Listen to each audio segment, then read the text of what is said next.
சூத்திரம் தெரியுதா? இந்த மெத்தையில சுழற்சி ஆச்சுன்னா நம்ம முடியுமா இருக்கிற ரத்த குழாய்க்குள்ள இருக்கிற கொழுப்பு அடைப்புகள் நீக்கப்பட்டு ரத்த குழாயில ஒரே மாதிரியான சீரான ரத்தோட்டம் வரும்.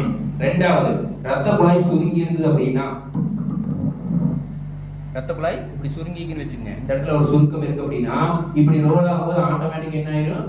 விரிவடைய வச்சிரும். ரத்த குழாய் சுருக்கம் இருந்தா இப்படித்தானே ரோல் ஆகுது, ஆட்டோமேட்டிக்கா அந்த சுருக்கம் ஆட்டோமேட்டிக்கா விரிவடைய வச்சிருப்பேன். என் கை சுருங்கி இருக்குது, இப்படி ஒரு ஆள் இப்படி சுவிச்சு அப்படின்னு இந்த கை விரிவடையாது.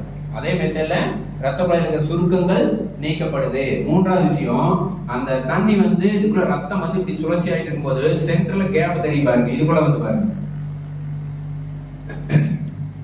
கீழே இருக்கிற பட்டன் அப்படியே தெரியுதா? கேப் தெரியுதா? அதாவது இந்த பூமியுடைய சுழற்சி முறையில ரத்தம் சர்க்குலேஷன் ஆகும்போது இந்த சென்டர்ல கிடைக்கக்கூடிய கேப் வழியாக நாம சுவாசிக்கக்கூடிய ஆக்சிஜன்